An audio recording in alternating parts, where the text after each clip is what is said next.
Hello students, welcome to chemistry अध्ययन।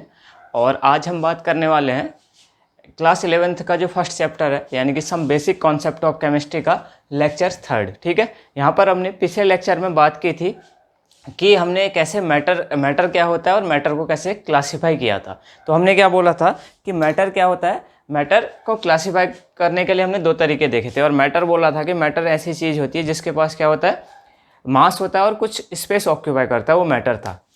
तो हमने मैटर के दो क्लासिफिकेशन देखे थे। मैटर का जो पहला क्लासिफिकेशन था वो हमने बोला था फिजिकल क्लासिफिकेशन,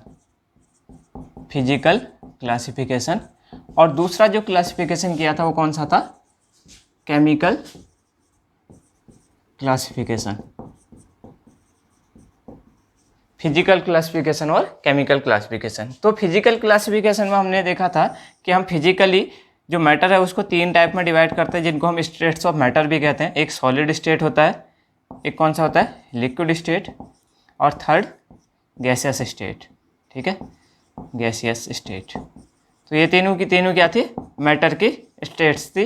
तो यहाँ पर हमने कुछ बातें भी की थी। हमने बोला था कि गैस में, सॉलिड में क्या होता है, पार्टिकल्स जो होते हैं वो क्या होते हैं, बहुत क्लोजली पैक्ड होते हैं और बहुत ही पास होते हैं। इसलिए इसका मतलब क्या है, इनके बीच इंटरमॉलिक्यूलर फोर्स क्या होता है, मॉलिक्यूल के बीच में लगने वाले फोर्स काफ़ी स्ट्रॉन्ग होते हैं, काफ़ी मजबूत होते हैं।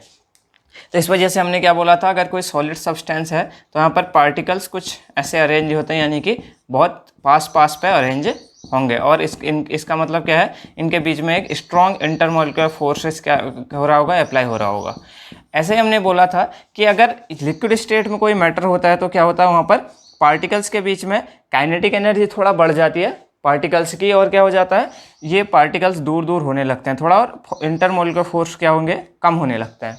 इसके बाद थर्ड गैसियस स्टेट में क्या होता है, और ज़्यादा दूर पार्टिकल्स होते हैं। यानी कि इसका मतलब क्या है, पार्टिकल दूर है इनका, इसका मतलब उनके पास काइनेटिक एनर्जी ज़्यादा है, इस वजह से एक जगह से दूसरे जगह मूव कर रहे हैं। और इनके बीच में इंटरमॉलिक्यूलर फोर्स क्या होगा, बहुत कम होगा। इसलिए तो मॉलिक्यूल में इंटरमॉलिक्यूलर फोर्स नहीं लग रहा, तभी एक दूसरे से बिना अट्रैक्ट हुए एक जगह से दूसरी जगह चले जा रहे हैं। तो इसलिए हमने तीन स्टेट्स ऑफ मैटर देख लिया था फिजिकल क्लासिफिकेशन के अंदर पे, सॉलिड स्टेट, लिक्विड स्टेट और गैसियस स्टेट। ठीक है, और यहाँ पर हमने क्या बोला था, अगर हम क्या करें, किसी सॉलिड को क्या करें, हीट करें। ठीक है, ये क्या किस में कन्वर्ट हो जाता है, लिक्विड में। ठीक है, और लिक्विड में फिर अगर हीटिंग करें तो किस में कन्वर्ट हो जाता है, गैस में कन्वर्ट हो जाता है। ठीक है, क्योंकि सॉलिड में क्या है, मॉलिक्यूल के पास एनर्जी कम है, तो उनको क्या करेंगे, अगर हम हीट करेंगे तो मॉलिक्यूल्स को एनर्जी मिलती है, और क्या होते हैं, वो एक जगह से दूसरी जगह मूव करने लगते हैं और उनके बीच का फोर्स कम होने लगता है। इस वजह से ऐसी स्टेट आ जाती है लिक्विड स्टेट, और उसको अगर फिर से हीट दें तो फिर पार्टिकल्स को एनर्जी मिलेगी और ज़्यादा मूव करने लगेंगे, तो गैसियस स्टेट में कन्वर्ट हो जाएंगे। फिर हमने ये भी बोला था कि अगर हम यहाँ पर से क्या कर रहे हैं, हीट कर रहे हैं, यहाँ पर भी हीट कर रहे हैं, अगर हम बैक कर दें, क्या करें, गैस को लिक्विफाई कर दें। ठीक है, यहाँ पर से हम क्या कर रहे हैं, लिक्विफाई कर रहे हैं, यानी कि हीट रिड्यूस कर रहे हैं, कम कर रहे हैं, तो गैस किस में कन्वर्ट हो जाती है, लिक्विड में। और लिक्विड को और क्या करें, टेम्परेचर कम कर दें तो वो किस में कन्वर्ट हो जाएगा, सॉलिड स्टेट में कन्वर्ट हो जाएगा। ठीक है, तो ये सब बातें हमने बोला था कि सॉलिड से लिक्विड में मेल्टिंग पॉइंट बोला जाता है, लिक्विड से गैस में बॉइलिंग पॉइंट बोला जाता है। ठीक है, तो ये सब बातें हमने पिछले लेक्चर में डिस्कस कर ली थी। अब आज हम पढ़ने वाले हैं chemical classification of the matter. ठीक है, तो केमिकल क्लासिफिकेशन को हम देखते हैं आज। तो केमिकली हमने क्या बोला था कि सब्सटेंस को यहाँ पर हमने दो टाइप में डिवाइड किया था, एक प्योर सब्सटेंस थे और दूसरे क्या थे, दूसरे थे हमारे पास मिक्सचर। ठीक है, एक प्योर सब्सटेंस थे, दूसरे क्या थे, मिक्सचर थे। तो मिक्सचर क्या थे, मिक्सचर भी दो टाइप के थे, एक क्या था, होमोजीनियस मिक्सचर, और दूसरा क्या था, हेट्रोजीनस मिक्सचर। ठीक है, तो दो टाइप के मिक्सचर थे, होमोजीनियस और हेट्रोजीनस मिक्सचर, इनकी बात करेंगे। दूसरा, प्योर सब्सटेंस को हमने दो टाइप में क्लासिफाई किया था, एक हमारे पास थे एलिमेंट्स और दूसरे क्या थे, कंपाउंड्स। एक एलिमेंट्स था, दूसरा क्या था, कंपाउंड था।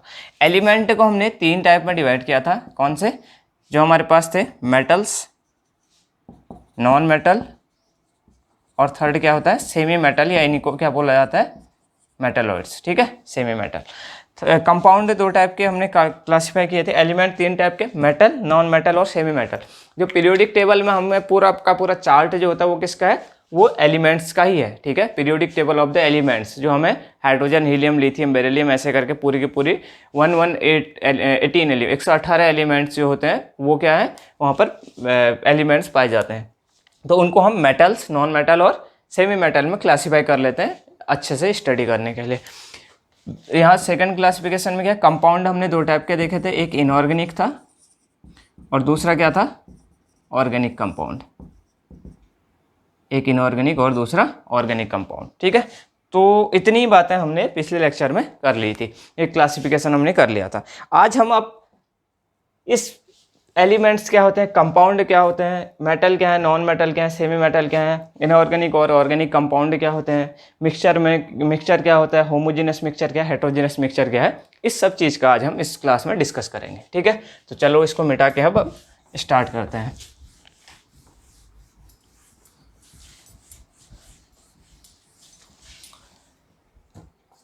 तो सबसे पहली चीज़ हम देखते हैं कि प्योर सब्सटेंस क्या होते हैं, ठीक है। तो पहली चीज़ क्या है हमारे पास यहाँ पर, प्योर सब्सटेंस, ठीक है। तो प्योर सब्सटेंस क्या होते हैं, ठीक है। तो हमने क्या बोला था, केमिकल क्लासिफिकेशन में दो टाइप का हमने क्लासिफिकेशन किया, एक तो हमने मिक्सचर बोला, दूसरा क्या बोला, प्योर सब्सटेंस बोला। तो अब हम पहले प्योर सब्सटेंस क्या होते हैं वो देख लेते हैं, ठीक है। तो प्योर सब्सटेंस के अंदर क्या क्या आते हैं, वो आते हैं एलिमेंट्स एंड कंपाउंड्स आते हैं, ठीक है। तो ये ऐसे सब्सटेंस हैं जिनमें क्या है, या ऐसे मैटर है जिनको हम क्या कर सकते हैं, फिजिकली हम किसी मेथड से सेपरेट नहीं कर सकते। जैसे फॉर एग्जाम्पल हमारे पास क्या है, जैसे H2O है ना, H2O क्या होता है, एक वैसे एक कंपाउंड है, ठीक है। तो इसको क्या कर रहे हैं, अगर हम जैसे अगर हम इसको क्या करें, ये अभी फॉर एग्जांपल हमारे पास है ये सॉलिड स्टेट में, सॉलिड स्टेट मतलब ये क्या है, एक आइस के फॉर्म में है, बर्फ के फॉर्म में है, ठीक है। अगर हम क्या करें, अब इसको अब हीट दें, ठीक है। तो हीट देने में हमने क्या बोला था कि अगर हम सॉलिड स्टेट में हीट देते हैं तो वो किस में कन्वर्ट हो जाता है, लिक्विड स्टेट में। यानी कि यहाँ पर H2O ही रहेगा, उसके केमिकल कंपोजिशन में कोई चेंज नहीं आएगा। लेकिन क्या है, ये किस में हो गया, लिक्विड स्टेट में कन्वर्ट हो गया। यानी कि यहाँ पर क्या बन गया, ये वाटर में कन्वर्ट हो गया, पानी में कन्वर्ट हो गया, ठीक है। आइस से वाटर बन गया है। और अभी भी ये क्या है, ऐसा कैसा ही कंपाउंड है। अब अगर फिर से हम हीट करें, अगर हम हीट करें तो क्या हो जाएगा, ये H2O ही रहेगा, लेकिन ये किस में कन्वर्ट हो जाएगा, गैस में। और ये क्या हो जाएगा, यहाँ पर से वेपर बन जाएगी, इसके वेपर, ठीक है। तो यहाँ पर क्या है, हम प्योर सब्सटेंस, देखो H2O क्या है, एक कंपाउंड है, यानी कि प्योर सब्सटेंस है। तो हम क्या बोल रहे हैं, अगर हम इसको फिजिकल मेथड के द्वारा सेपरेट करना चाहे, जैसे हमने फिजिकल मेथड बोल सकते हो कि जैसे मेल्टिंग करें या बॉइलिंग करें, ये सब, या फिर वैसे कोई सिंपल सेपरेशन करें, तो ये सब क्या होते हैं, फिजिकल मेथड होते हैं, मेल्टिंग करना, बॉइलिंग करना। अगर ऐसी मेथड अगर अप्लाई करें किसके लिए, प्योर सब्सटेंस के लिए, तो हम क्या कर सकते हैं, इनको सेपरेट नहीं कर सकते। मतलब H2O में से ऑक्सीजन और हाइड्रोजन अलग अलग नहीं होंगे, ठीक है। तो वो क्या हो जाएगा, ऐसे कंपाउंड क्या कहलाते हैं, प्योर सब्सटेंस कहलाते हैं, ठीक है। तो इनके डेफिनेशन लिख सकते हैं, प्योर सब्सटेंस को लिख सकते हैं, ए सिंगल सब्सटेंस, या बोल सकते हैं सब्सटेंस को क्या बोल सकते हो, मैटर बोल सकते हो, ठीक है। ए सिंगल सब्सटेंस या matter which can not be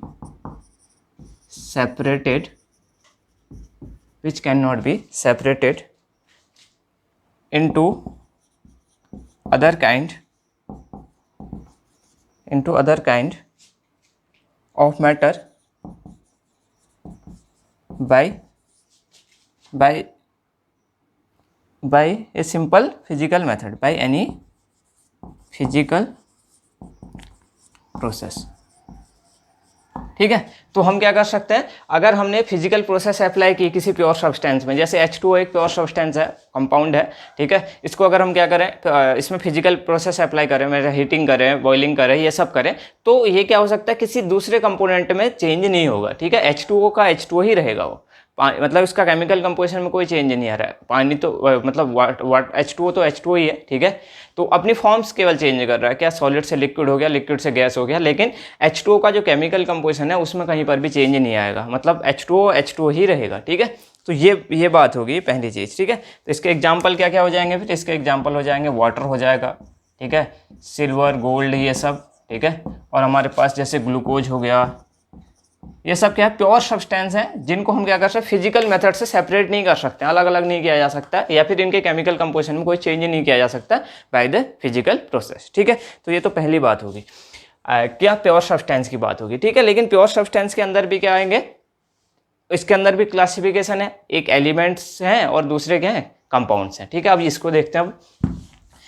अब देखते हैं कि एलिमेंट्स क्या होते हैं। एलिमेंट्स, तो एलिमेंट्स क्या होते हैं ना, ये simplest form of pure substance है, ठीक है, simplest form of pure substance है। और एक एलिमेंट के अंदर जितने भी एटम्स होते हैं वो क्या होते हैं, सिमिलर होते हैं, ठीक है। एक ही जैसे एटम मिल करके क्या बनाते हैं, एक एलिमेंट को बनाते हैं, ठीक। तो यहाँ पर हम क्या बोल सकते हैं, एलिमेंट्स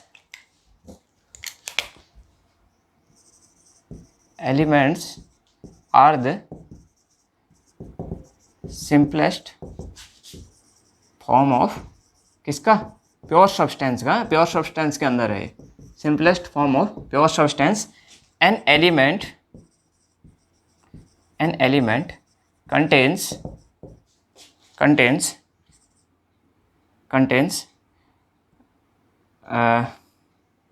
पार्टिकल्स लिख सकते हैं, या फिर लिख सकते हैं कि contains only one type of atoms, लिख सकते हैं only one types of atoms, ठीक है।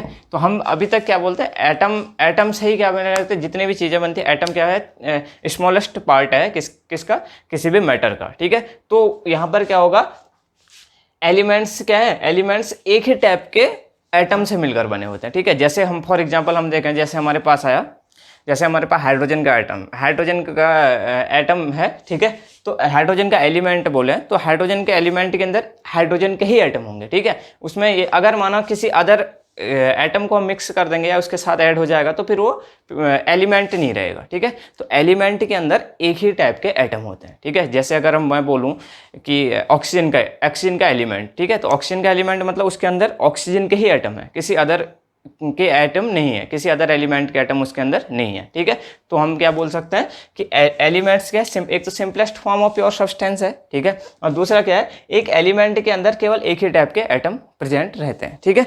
जैसे फॉर एग्जांपल हमारे पास जो पूरी की पूरी पीरियोडिक टेबल है उसमें क्या है, सारे के सारे एटम्स हैं, एलिमेंट्स है, hydrogen, helium, lithium, beryllium, boron, carbon, nitrogen, oxygen, fluorine, ये सब क्या है, ये सारे के सारे एलिमेंट्स हैं, ठीक है। तो इसको हमने फिर क्या कर रखा है, क्लासीफाई कर रखा है किसमें, मेटल्स, नॉन मेटल्स और सेमी मेटल्स में, ठीक है। क्यों, क्योंकि उनको पढ़ने के लिए हमें क्या कर रहा है, हमने ग्रुप वाइज अलग अलग ग्रुप बना दिए या ब्लॉक बना दिए जिससे हम आसानी से उनकी स्टडी कर सकें, ठीक है।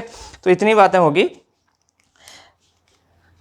हाँ, तो ये क्या होते हैं, जो एलिमेंट्स होते हैं ना, एलिमेंट्स में exist in the form of atom और मॉलिक्यूल, ठीक है। अब देखो ये है तो क्या है, एलिमेंट्स के अंदर एक ही टाइप के एटम है, लेकिन ये प्रेजेंट क्या रहते हैं, या तो एटम्स के फॉर्म में, एग्जिस्ट किस फॉर्म में करते हैं, एग्जिस्ट करते हैं या तो एटम के फॉर्म में या मॉलिक्यूल्स के फॉर्म में। जैसे फॉर एग्जांपल हम बोल सकते हैं, जैसे हाइड्रोजन एलिमेंट की बात करें, जैसे हाइड्रोजन एलिमेंट की बात करें, हाइड्रोजन एलिमेंट की बात करें तो या तो कह रहा है क्या, या तो ये H के फॉर्म में, सिंगल एटम के फॉर्म में प्रेजेंट रह सकता है, ठीक है, या तो H के फॉर्म में प्रेजेंट रह सकता है, या किस फॉर्म में रह सकता है, जैसे अगर हम क्या करें, या तो ऐसे H के फॉर्म में, या फिर दो H आपस में कंबाइंड हो जाए ऐसे, तो क्या बना देगा, H2, ठीक है। तो ये क्या है, ये मॉलिक्यूल है H2 का, और ये क्या है, H2 के एटम है,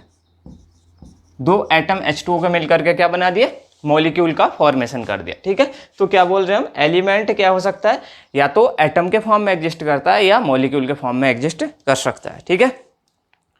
और एक बात और होगी कि एलिमेंट को हम क्या कर सकते हैं, इसको ना ही फॉर्म कर सकते हैं, ठीक है, अलग से ना ही बना सकते हैं, ना ही इसको क्या कर सकते हैं, डिस्ट्रॉय कर सकते हैं या तोड़ सकते हैं, ठीक है। By the any physical process के थ्रू हम क्या कर सकते हैं, इसको या ना ही फॉर्म कर सकते हैं, ना ही इसको तोड़ सकते हैं या अलग कर सकते हैं, ठीक है। तो इतनी बातें हो गई, किसी भी फिजिकल या केमिकल प्रोसेस के थ्रू इसको हम एलिमेंट्स को ना ही जनरेट कर सकते हैं, ना ही डिस्ट्रॉय कर सकते हैं, ठीक है। तो एलिमेंट्स के एग्जांपल क्या हो गए, एग्जांपल इसके हो गए कार्बन, नाइट्रोजन, ऑक्सीजन, फ्लोरीन, ये सब क्या है, एलिमेंट्स के एग्जाम्पल है, ठीक है। और हमारे पास पीरियोडिक टेबल में कितने एलिमेंट्स हैं अभी फिलहाल 118 एलिमेंट्स, ठीक है, 118 एलिमेंट्स, ठीक है, जिसको हमने क्या कर रखा है, इन 118 एलिमेंट्स को हमने क्या कर रखा है, 3 टाइप में क्लासीफाई कर रखा है। कौन कौन से? मेटल्स में,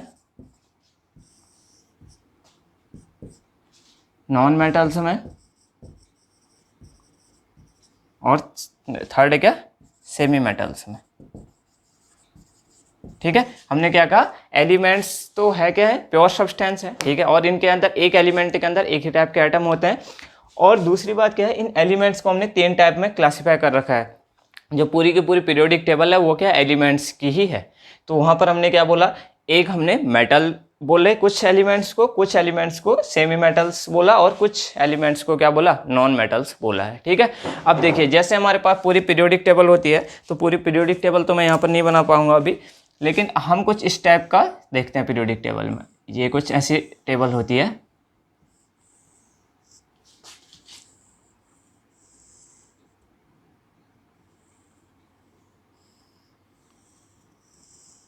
ठीक है। तो यहाँ पर क्या होता है, ऐसे हाइड्रोजन, यहाँ पर क्या होता है, फिर उसके बाद hydrogen, helium, lithium, sodium, rubidium, caesium और फ्रांसियम, ठीक है, ऐसे कुछ होते हैं। और कितने होते हैं, 7 पीरियड्स होते हैं, 1 2 3 4, सॉरी यहाँ पर पोटेशियम आएगा, ठीक है, पोटेशियम, रुबिडियम, सीजियम और फ्रांसियम, ठीक है।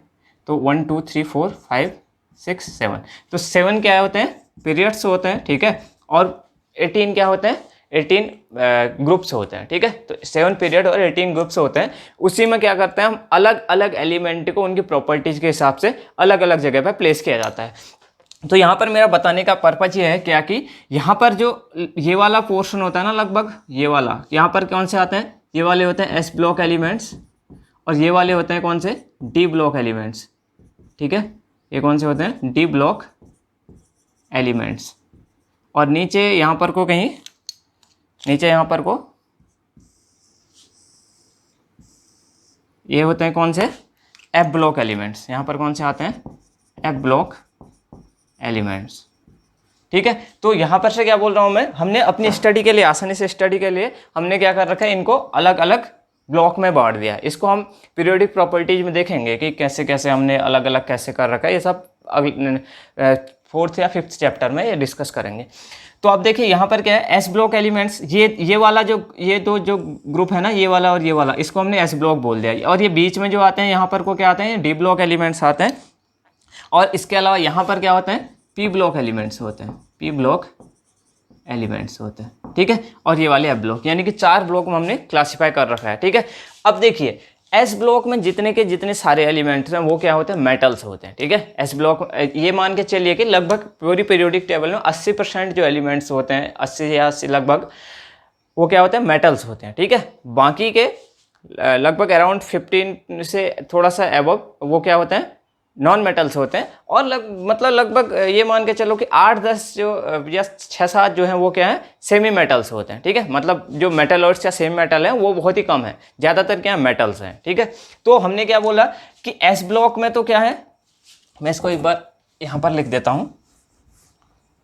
एस ब्लॉक में क्या है, एस ब्लॉक हो गया और डी ब्लॉक हो गया, इसमें तो क्या है, मेटल्स हैं, ठीक है। और इसके बाद एस ब्लॉक, डी ब्लॉक और एफ ब्लॉक में भी क्या होते हैं, मोस्टली ये मेटल ही है, ठीक है। एस ब्लॉक, डी ब्लॉक और एफ ब्लॉक में क्या है, मेटल्स ही है, ठीक है।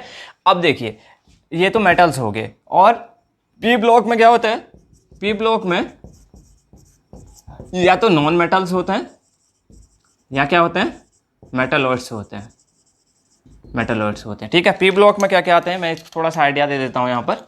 पी ब्लॉक में आता है boron, aluminium, gallium, indium, thallium, ठीक है।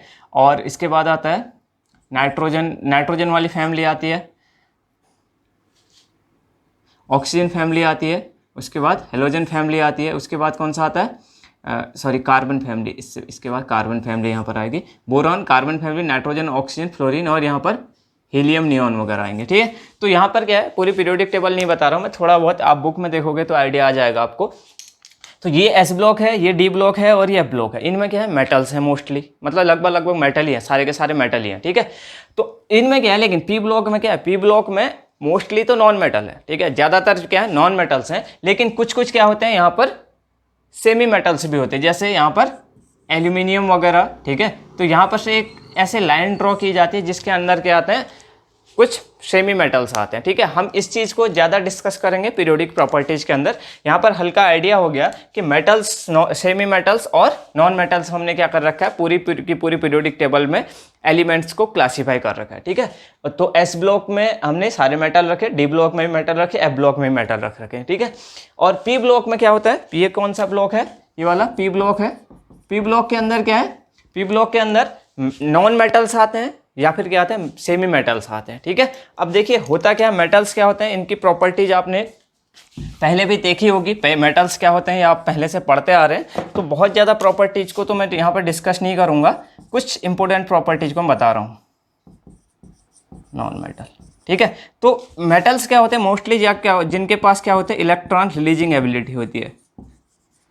ये क्या कर सकते हैं, इलेक्ट्रॉन देने की टेंडेंसी रखते हैं, इलेक्ट्रॉन डोनेट करने की टेंडेंसी रखते हैं। जैसे फॉर एग्जांपल हमारे पास क्या है, सोडियम है। सोडियम के पास क्या होता है, इसका कॉन्फ़िगरेशन एटॉमिक नंबर 11 होता है, तो इसको क्या लिख सकते हैं, कॉन्फ़िगरेशन 281 लिख लें, ठीक है। 281 लिख लिया तो ऑक्टेट कंप्लीट करने के लिए क्या कर सकता है, एक इलेक्ट्रॉन को क्या कर सकता है, यहाँ पर से दे सकता है। तो किस में कन्वर्ट हो जाएगा, ये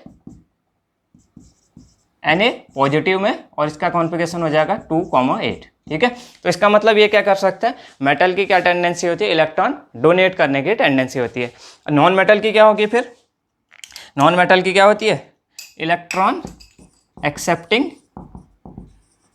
एक्सेप्टिंग एबिलिटी, ठीक है। जैसे फॉर एग्जांपल हम ले लें क्या, क्लोरीन ले लें, 17Cl होता है, इसको लिखें 287, ठीक है, 287। अब ये जो यहाँ पर से अगर हम देखें, जैसे NaCl फॉर्म होता है, तो NaCl में क्या करता है, ये एक इलेक्ट्रॉन Na देता है और ये क्या हो जाता है, एक इलेक्ट्रॉन Cl क्या ले लेता है, एक्सेप्ट कर लेता है। तो क्या बन जाएगा, 17Cl नेगेटिव 288, इसका भी क्या हो गया, ऑक्टेट, यानी कि 8 इलेक्ट्रॉन कंप्लीट हो गए। तो इस वजह से क्या होता है, मेटल्स और नॉन मेटल्स मिलकर के क्या बनाते हैं, आयनिक बॉन्ड भी फॉर्म करते हैं, ठीक है। तो इसका मतलब मेटल्स की टेंडेंसी क्या होती है, मेटल्स की टेंडेंसी होती है इलेक्ट्रॉन रिलीज करने की, जबकि नॉन मेटल्स की इलेक्ट्रॉन एक्सेप्ट करने की टेंडेंसी होती है। इसके अलावा आपने मेटल्स की बहुत अदर प्रॉपर्टीज भी देखी होगी, जैसे क्या होता है, शाइनिंग नेचर होता है, ठीक है, लस्टरस नेचर होता है, ये सब प्रॉपर्टीज आपने देखी होगी, उसको मैं बहुत ज़्यादा डिस्कस नहीं कर रहा हूँ। नॉन मेटल्स में लस्टरस नेचर नहीं होता है, ब्रिटल होते हैं, टूट जाते हैं, ये सब हमने देखा है, ठीक है। और सेमी मेटल्स क्या होते हैं, इनकी प्रॉपर्टीज क्या होती है, properties between the metal and non metal, ठीक है।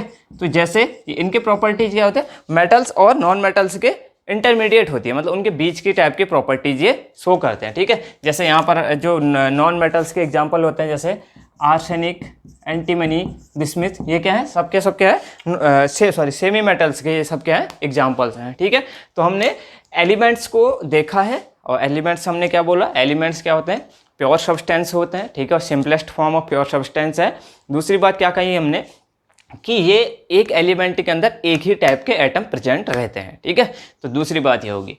उसके बाद हमने क्या बोला, एलिमेंट्स को हम क्या कर सकते हैं, किसी फिजिकल या केमिकल प्रोसेस के थ्रू अलग अलग नहीं कर सकते, ना ही उनको फॉर्म कर सकते हैं, ना ही अलग कर सकते हैं, ठीक है।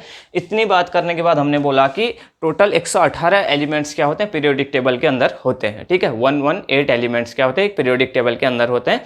अब उनको आसानी से स्टडी करने के लिए, मतलब क्या करें हम उनको, क्योंकि इतने एलिमेंट्स को एक एक करके पढ़ना तो पॉसिबल नहीं हो पाएगा ना, बहुत ही लंबा हो जाएगी वो चीज़ें। तो इसका मतलब हमने क्या कर रखा है, इनको आसानी से स्टडी करने के लिए हमने उनको अलग अलग ग्रुप में डिवाइड कर दिया, उन्हीं को हम ब्लॉक बोलते हैं, ठीक है। S block, P block, D block और एफ ब्लॉक, ठीक है। एक टाइप के एलिमेंट्स की प्रॉपर्टीज को हमने देखा तो उनको एक ग्रुप में रख दिया, दूसरे टाइप के अलग प्रॉपर्टीज है तो उनको हमने अलग रख दिया। तो यहाँ पर हमने मेटल्स, सेमी मेटल्स और नॉन मेटल्स में हमने पूरी की पूरी एलिमेंट्स को अलग कर दिया है, पूरा का पूरा उनको अलग अलग डिवाइड कर दिया है। तो हमने फिर बोला मेटल्स इलेक्ट्रॉन रिलीजिंग होते हैं, नॉन मेटल्स इलेक्ट्रॉन एक्सेप्टिंग होते हैं, और सेमी मेटल्स की प्रॉपर्टीज मेटल्स और नॉन मेटल्स के बीच की होती है, ठीक है। तो ये सब हम बहुत ज़्यादा डिस्कस तो हम पीरियोडिक प्रॉपर्टीज में कर लेंगे, अब इतनी बातें होगी, ठीक है। इसके बाद क्या होता है कि कंपाउंड, अब अगर अगला जो वो है टॉपिक है वो क्या है, कंपाउंड क्या होता है। ठीक है, पहली चीज़ क्या थी, प्योर सब्सटेंस के अंदर, प्योर सब्सटेंस के अंदर हमने दो टाइप की चीज़ें देखी थी। प्योर सब्सटेंस के अंदर दो टाइप की चीज़ें थी, एक तो क्या थी, एलिमेंट्स, ठीक है, और दूसरा क्या है, कंपाउंड्स है। ठीक है, तो कंपाउंड्स क्या होते हैं, कंपाउंड्स हैं कि ये कैसे फॉर्म होते हैं, कंपाउंड्स फॉर्म होते हैं by the combination of elements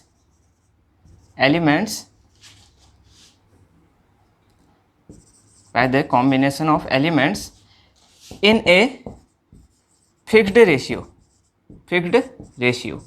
ठीक है, तो मतलब जब आपस में क्या होते हैं, एलिमेंट्स जुड़ते हैं, ठीक है, एलिमेंट्स आपस में जब जुड़ते हैं तब किसका फॉर्मेशन होता है, कंपाउंड का फॉर्मेशन होता है। ठीक है, लेकिन क्या होगा यहाँ पर, एक रेशियो फिक्स होगा। ठीक है, फिक्स्ड रेशियो बाय वेट। ठीक है, बाय वेट क्यों बोल रहे हैं अभी हम देखते हैं, बाय वेट क्यों बोला जा रहा है। उनका मॉलिक्यूलर मास के बेस पर हम क्या कर रहे हैं, उनका एक फिक्स रेशियो होना चाहिए। जब हम क्या कर रहे हैं, एलिमेंट्स आपस में कंबाइंड हो रहे हैं, एलिमेंट्स आपस में जुड़ रहे हैं, तो जुड़ने से क्या बन रहा है, कंपाउंड का फॉर्मेशन हो रहा है। ठीक है, जैसे अभी हमने देखा था H2O देखा था ना, जब हमने एलिमेंट्स का एग्जाम्पल देखा था तो हमने बोला था H2O भी क्या है, वो भी क्या है, सॉरी प्योर सब्सटेंस का एग्जाम्पल देखा तो हमने बोला था H2O एक कंपाउंड है और वो क्या है, प्योर है।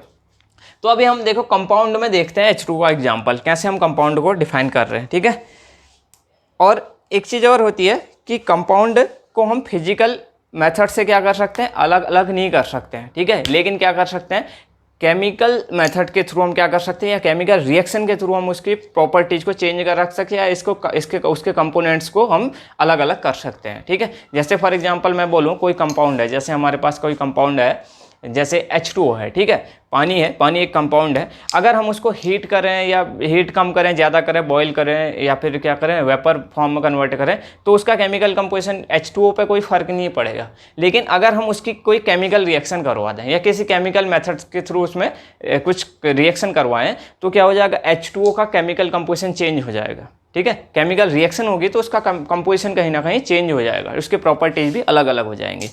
ठीक है, तो देखिए, तो हम क्या लिख सकते हैं, एक चीज़ और लिख सकते हैं, compound can not be separated by any physical method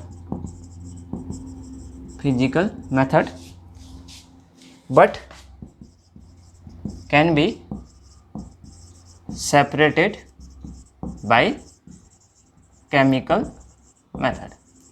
ठीक है, तो अगली बात क्या है, कंपाउंड को हम फिजिकल मेथड के थ्रू तो अलग नहीं कर सकते, यानी कि टेम्परेचर वगैरह बढ़ाएं घटाएं या उसको क्या करें, हीट करें, ये सब करें, तो उसको H2O के केमिकल कंपोजिशन या उस पर कोई फर्क नहीं पड़ेगा, H2O ही रहेगा। लेकिन क्या करें, अगर हम उसको केमिकल रिएक्शन वगैरह करवा दें तो H2O जो है चेंज हो जाएगा, किसी अदर फॉर्म में बदल जाएगा। ठीक है, अच्छा अब देखिए, एक चीज़ और इम्पोर्टेंट बात, एक चीज़ और हम लिख सकते हैं कि,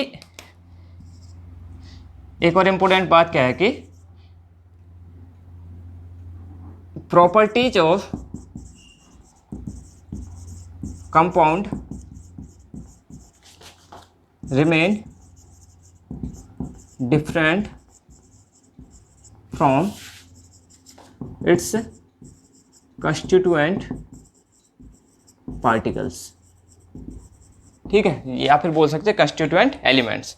देखो मैं क्या बोल रहा हूँ कि अगर हम चेक करना चाहें कि H2O की प्रॉपर्टीज क्या है, कैसी है, ठीक है, तो वो क्या होंगे, H2O जैसे मिलकर किससे बना है, कंस्टिट्यूएंट पार्टिकल से, उसके क्या है, हाइड्रोजन और ऑक्सीजन। ठीक है, H2 और O से O2 आपस में कंबाइंड होते हैं तो क्या होता है, H2O का फॉर्मेशन होता है। तो क्या है, लेकिन H2O की जितने भी प्रॉपर्टीज होंगी ना, वो हाइड्रोजन और ऑक्सीजन से बिल्कुल अलग होंगे। उसके कंस्टिट्यूएंट एटम या एलिमेंट्स क्या है, वो है हाइड्रोजन और ऑक्सीजन।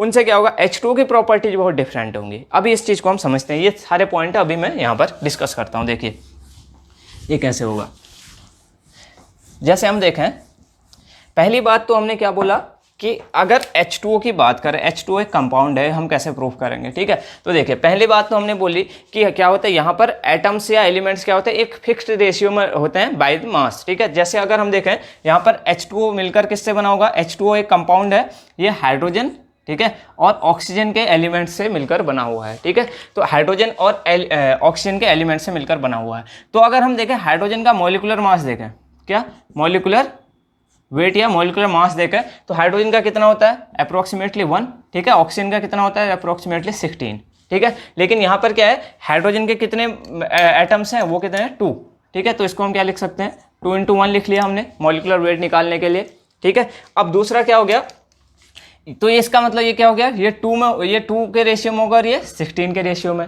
ठीक है। और इसको सिंपलेस्ट रेशियो में कन्वर्ट करें तो 1:8 हो जाएगा, ठीक है। तो यहाँ पर क्या होता है कि जब भी एटम्स आपस में एक फिक्स रेशियो में कंबाइंड होंगे, ठीक है, कि जैसे फॉर एग्जांपल हाइड्रोजन और ऑक्सीजन अगर 1:8 के रेशियो में कंबाइंड होंगे तभी क्या होगा, H2O का फॉर्मेशन होगा। अगर मैं कहूँ कि इनका रेशियो अगर मैं चेंज कर दूँ थोड़ा सा, जैसे फॉर एग्जांपल मैं करूँ कि क्या ले लूँ, 2 मॉलिक्यूल लिए मैं क्या, 2 एटम किसके ले लूँ, हाइड्रोजन के ही ले लूँ, हाइड्रोजन के 2 एटम ले लूँ और ऑक्सीजन के भी क्या ले लूँ, 2 एटम ले लूँ, ठीक है। तो यहाँ पर 2 × 1 हो जाएगा और यहाँ पर 2 × 16 हो जाएगा मॉलिक्यूलर वेट इनका, ठीक है। मैंने क्या किया, 2 एटम हाइड्रोजन के लिए, 2 एटम किसके लिए, ऑक्सीजन के लिए। तो क्या हो गया, इसका मॉलिक्यूलर वेट 2 × 1 यानी कि ये 2 हो जाएगा और ये 32, ये कितना हो गया 2 और ये 32। अगर इसका सिंपलेस्ट रेशियो कन्वर्ट करें तो क्या हो जाएगा 1:16, ठीक है। और ये कंपाउंड क्या है, ये कंपाउंड है H2O2, ठीक है। तो इसका मतलब क्या है, अगर हम रेशियो चेंज कर दें, अगर हम एटम्स का रेशियो चेंज कर दें, एलिमेंट्स का रेशियो चेंज कर दें तो अलग अलग क्या हो जाएगा तेरी। तो इसका मतलब क्या है कि अगर हम कोई कंपाउंड अगर फॉर्म कर रहे हैं तो क्या होना चाहिए, उसमें जो कंस्टिट्यूएंट एटम्स हैं या एलिमेंट्स हैं, ठीक है, उनका क्या होना चाहिए, एक फिक्स रेशियो होना चाहिए, ठीक है। तो जैसे अगर माना 1:8 में हाइड्रोजन और ऑक्सीजन मिलते हैं तो H2O बनेगा। अगर 1:16 में हाइड्रोजन और ऑक्सीजन मिलेंगे तो क्या हो जाएगा, हाइड्रोजन और ऑक्सीजन का रेशियो अगर 1:16 है तो H2O2 का फॉर्मेशन यहाँ पर हो जा रहा है, ठीक है। और H2O अलग टाइप का केमिकल प्रॉपर्टीज शो करेगा, H2O2 अलग करेगा। तो एक तो ये बात हो गई कि फिक्स प्रोपोर्शन होना चाहिए या फिक्स रेशियो होना चाहिए एटम्स का या कंस्टिट्यूएंट एलिमेंट्स का कंपाउंड के अंदर, ठीक है। अब देखिए अगली बात क्या है कि दूसरा पॉइंट जो है यहाँ पर इंपॉर्टेंट है कि जो केमिकल और physical properties of compound can be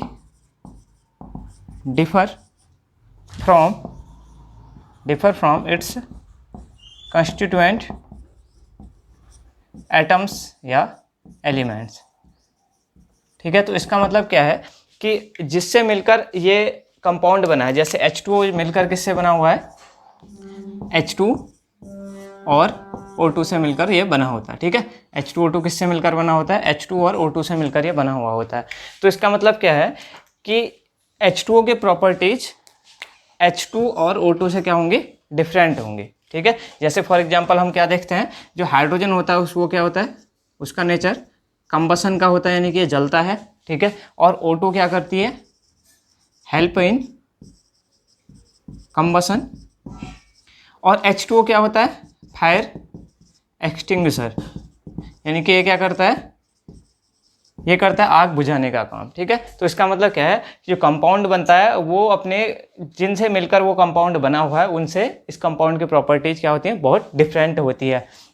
तो H2O की प्रॉपर्टीज अलग है, यहाँ पर हाइड्रोजन और ऑक्सीजन से मिलकर बना हुआ, तो H2 और O2 की प्रॉपर्टीज क्या है, डिफरेंट होती है इन कंपेयर टू किसके, H2O के, ठीक है। तो ये बात होगी। इसके बाद हम देखते हैं कुछ और कंपाउंड के एग्जाम्पल देख लेते हैं। जैसे हमारे पास है,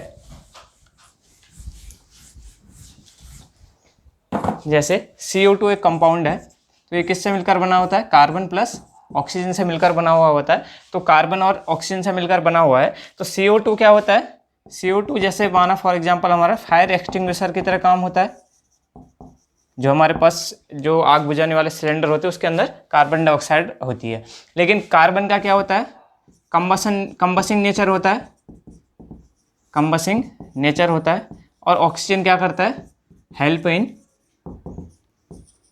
कंबसन, ठीक है। तो इसका मतलब क्या है, जो हमारा कंपाउंड बन रहा है उसकी प्रॉपर्टीज जो उसके कंस्टिट्यूएंट एलिमेंट्स या मॉलिक्यूल्स हैं उनसे क्या होगी, डिफरेंट होगी। ठीक है, तो ये अगली प्रॉपर्टी होगी।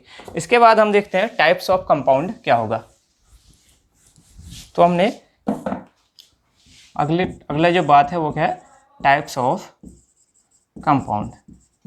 तो कंपाउंड के टाइप में हमने देखा था कि कंपाउंड क्या होते हैं, हम केमिस्ट्री के अंदर कंपाउंड्स को दो टाइप में कंपाउंड डिवाइड करते हैं। एक होते हैं कौन से, इनऑर्गेनिक कंपाउंड, और दूसरे कौन से होते हैं, ऑर्गेनिक कंपाउंड, ऑर्गेनिक कंपाउंड। ठीक है, तो इनऑर्गेनिक कंपाउंड हम जनरली वो कंपाउंड कहते हैं जो हमारे कहाँ मिलते हैं, अर्थ क्रस्ट से मिलते हैं। कहाँ से मिलते हैं, अर्थ क्रस्ट से, ऑब्टेन्ड फ्रॉम अर्थ क्रस्ट, या फिर हमें रॉक्स जो हो गए और रॉक्स वगैरह, या फिर हमारे पास अर्थ वगैरह अर्थ क्रस्ट के अंदर, या फिर हमें ओशन समुद्र वगैरह से मिलते हैं। ये सब क्या होते हैं, सारे के सारे इनऑर्गेनिक कंपाउंड होते हैं। जबकि ऑर्गेनिक कंपाउंड हमें कहाँ मिलते हैं, लिविंग ऑर्गेनिज्म से, लिविंग ऑर्गेनिज्म से, लिविंग ऑर्गेनिज्म से। यहाँ पर क्या हो सकते हैं, प्लांट्स और एनिमल्स से हमको क्या मिलते हैं, ऑर्गेनिक कंपाउंड्स मिलते हैं। ये एक जनरल डेफिनेशन है, ऐसा जरूरी नहीं है कि हमेशा ऑर्गेनिक कंपाउंड केवल लिविंग ऑर्गेनिज्म से ही मिलेंगे। हम इसको लैब में भी सिंथेसाइज कर सकते हैं, लेकिन अभी जनरल डेफिनेशन हम इसी को लेकर चलते हैं। बाद में हम डिस्कस करेंगे ऑर्गेनिक कंपाउंड जब हम ऑर्गेनिक केमिस्ट्री स्टार्ट करेंगे। अभी फिलहाल क्या है कि इनऑर्गेनिक कंपाउंड हमें कहाँ मिलते हैं, अर्थ क्रस्ट के अंदर। जैसे फॉर इसका एग्जाम्पल क्या हो गया, जैसे NaCl जो हमारे पास सॉल्ट, कॉमन सॉल्ट होता है, वो हमें कहाँ से मिलता है, समुद्र से मिलता है। ठीक है, तो ये क्या हो गया, ये इनऑर्गेनिक कंपाउंड हो गया। ऐसे कैल्शियम कार्बोनेट हो गया, कैल्शियम कार्बोनेट जो चूना वगैरह होता है वो कहाँ से मिलता है, रॉक्स वगैरह से। तो ये क्या हो गया, ये सारे के सारे इनऑर्गेनिक कंपाउंड है। ठीक है, और यहाँ पर लिविंग ऑर्गेनिज्म से हमें कौन कौन से मिलते हैं, carbohydrates, fats, lipids, protein.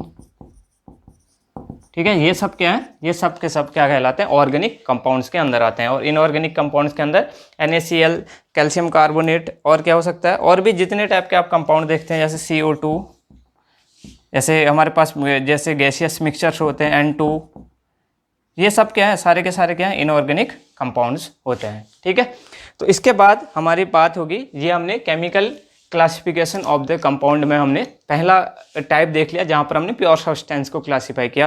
Pure substance को हमने क्लासीफाई किया है एलिमेंट्स और कंपाउंड में, और हमने कंपाउंड को यहाँ पर दो टाइप से क्लासीफाई किया है, ऑर्गेनिक और इनऑर्गेनिक कंपाउंड में।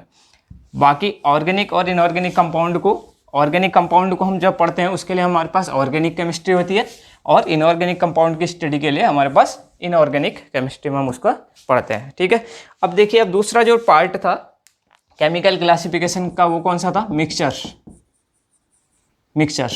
तो मिक्सचर्स क्या होते हैं,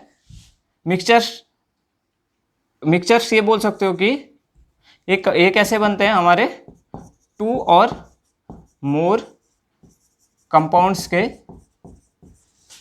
मिक्सिंग से, लेकिन यहाँ पर क्या होगा, नो केमिकल रिएक्शन होगी, कोई भी केमिकल रिएक्शन यहाँ पर नहीं होगी। ठीक है, जैसे हम क्या करते हैं, हमारे पास 2 से ज़्यादा कंपोनेंट्स तो आपस में मिक्स होंगे। ठीक है, या कंपाउंड आपस में क्या होंगे, मिक्स होंगे। जैसे फॉर एग्जांपल हमारे पास यहाँ पर ये कोई एग्जांपल है, जैसे H2O था हमारे पास, एक कंपाउंड ये है, या फिर इसको कंपोनेंट भी बोला जाता है। ठीक है, यहाँ पर इन फॉर्म ऑफ, इसमें इसको हम कंपोनेंट कह लेते हैं। ठीक है, कंपोनेंट मतलब एक H2O एक कंपोनेंट हो गया। अब उसके ऊपर से हमने क्या डाल दिया, सॉल्ट डाल दिया, NaCl, ये दूसरा कंपोनेंट है। ठीक है, ये सेकंड कंपोनेंट है, इसको हमने पहला कंपोनेंट मान लिया, इसको हमने सेकंड कंपोनेंट मान लिया। तो ये दोनों आपस में मिक्स होंगे। ठीक है, लेकिन क्या होगा, इनके केमिकल प्रॉपर्टीज में कोई भी चेंजमेंट नहीं आएगा। ठीक है, no change in chemical composition of constituent बोल सकते हैं कि कंपोनेंट्स। ठीक है, जैसे NaCl अगर पानी में घोलने पर NaCl के केमिकल कंपोजिशन में कोई भी चेंज नहीं आएगा, NaCl का NaCl ही रहेगा और वाटर का वाटर ही रहेगा। आपस में केमिकली वो रिएक्ट नहीं कर रहे हैं, फिजिकली आपस में घुल जा रहे हैं, लेकिन केमिकली आपस में दोनों मिल करके कोई थर्ड कंपोनेंट नहीं बना दे रहे हैं, ठीक है। लेकिन अगर माना एसी की जगह कोई अदर कंपाउंड बनता तो वहाँ पर वो क्या करते, दो चीज़ें मिल करके थर्ड कंपाउंड का फॉर्मेशन कर लेते। तो यहाँ पर क्या हो रहा है, मिक्सचर में दो या दो से अधिक चीज़ें आपस में केवल मिक्स होती हैं, उनका केमिकली आपस में रिएक्ट नहीं करती है, रिएक्शन यहाँ पर नहीं होगी, केवल फिजिकली आपस में मिक्स होंगे और हम इनको फिजिकल मेथड से भी सेपरेट कर सकते हैं, ठीक है। Can be separated, mixtures can be separated by physical methods, ठीक है। जैसे फिजिकल मेथड क्या करें, अगर हम NaCl और वाटर का हमने मिक्सचर बना रखा है, तो अगर हम उसको क्या करें, हीट करें, तो फिर से क्या हो जाएगा, पानी एवापोरेट होकर के अलग सेपरेट हो जाएगा और नमक हमको इस कंटेनर के अंदर दोबारा से गेन हो सकता है। तो हम क्या कर सकते हैं, फिजिकल मेथड के थ्रू फिर से हम कंपोनेंट को अलग अलग कर सकते हैं, ठीक है, जो आपस में मिक्स हो रखे थे इसको मिक्सचर को बनाने के लिए। अब क्या होता है, इसके बाद ये हमारी जनरल बात होगी, मिक्सचर क्या कैसे होते हैं, मिक्सचर दो या दो से अधिक क्या होते हैं, कंपोनेंट के आपस में मिलने से होते हैं और यहाँ पर कोई भी केमिकल रिएक्शन नहीं होती है, केमिकल कंपोजिशन में कोई चेंज नहीं आएगा, ना ही NaCl के ना ही H2O के।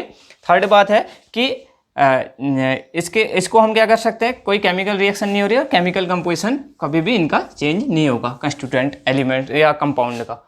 अब देखिए, मिक्सचर को हमने दो टाइप में क्लासीफाई किया था, एक क्या थे, होमोजीनियस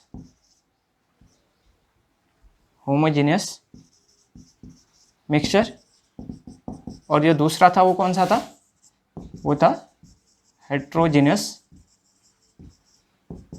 मिक्सचर, ठीक है।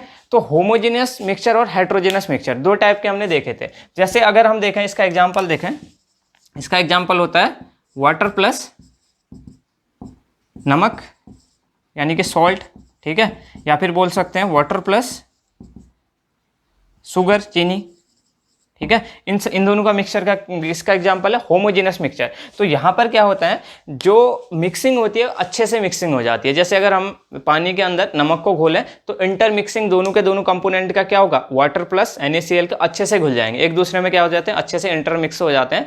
तो ये बोल सकते हैं कि यहाँ पर कंपोजिशन ऑफ द, ये बोल सकते हैं कि यहाँ पर होमोजेनस मिक्सचर में क्या होता है कि composition of solution remain same throughout the solution। मतलब इसका कहने का मतलब ये है कि अगर माना पूरे सॉल्यूशन के अंदर, जैसे हमने चीनी और पानी को आपस में मिक्स कर रखा है, तो उसके अंदर सभी जगह कंपोजिशन बराबर होगा चीनी और पानी का। जैसे अगर हम देखें, उसमें चेक करना चाहें कि एक चम्मच पानी को अगर हम उस मिक्सचर में से ऊपर से लें, टॉप ऑफ द कंटेनर लें, जब हमने अच्छे से घोल दिया, उसको मिक्सचर बना दिया है, तो ऊपर से लें चाहे बॉटम से लें, दोनों जगह हमें एक ही मीठापन महसूस होगा, ठीक है। तो इसका मतलब क्या है, पूरे के पूरे सॉल्यूशन के अंदर दोनों कंपोनेंट अच्छे से मिक्स हो रखे हैं, कंपोजिशन हर जगह क्या है, बराबर है चीनी और पानी का, ठीक है। यहाँ पर क्या होता है, इसके एग्जाम्पल हो सकते हैं, देखिए जैसे हेट्रोजीनस मिक्सचर, जैसे हम क्या कर लें, राइस में हमारे पास क्या होते हैं, छोटे छोटे कंकड़ पत्थर जो होते हैं, वो क्या है, हमारा हेट्रोजीनस मिक्सचर का एग्जाम्पल है। तो यहाँ पर हम ये लिख सकते हैं कि कंपोजिशन ऑफ, इसको सॉल्यूशन ना लिख करके हम मिक्सचर लिख देते हैं, ठीक है, मिक्सचर। तो composition of mixture remain different in through out the mixture. इसको सॉल्यूशन ना लिख करके मिक्सचर बोल लेते हैं अभी हम, ठीक है, क्योंकि वैसे तो सॉल्यूशन है वाटर प्लस NaCl, लेकिन हमने अभी मिक्सचर के अंदर पढ़ रहे हैं। तो यहाँ पर दो टाइप के मिक्सचर हैं। जो होमोजेनस मिक्सचर होते हैं वो क्या, सॉल्यूशंस क्या होते हैं, होमोजेनस मिक्सचर होते हैं। जैसे अगर हम नमक और पानी को घोल दें तो एक सॉल्यूशन फॉर्म कर लेगा, ठीक है।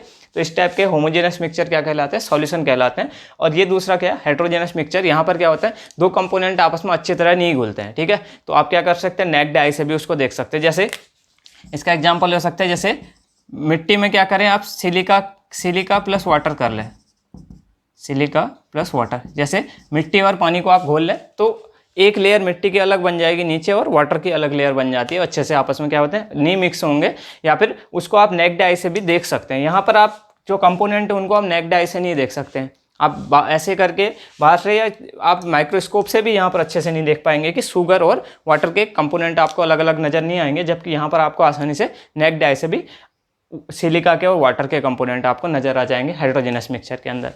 तो ये बातें हमने कर ली हैं आज केमिकल क्लासिफिकेशन ऑफ द किसका, मैटर का, ठीक है। पिछले लेक्चर में हमने फिजिकल क्लासिफिकेशन को देख लिया था। केमिकल क्लासिफिकेशन में हमने प्योर सब्सटेंस के अंदर प्योर सब्सटेंस देखा और मिक्सचर देखा। मिक्सचर के अंदर होमोजेनस और हेटेरोजेनस मिक्सचर होता है।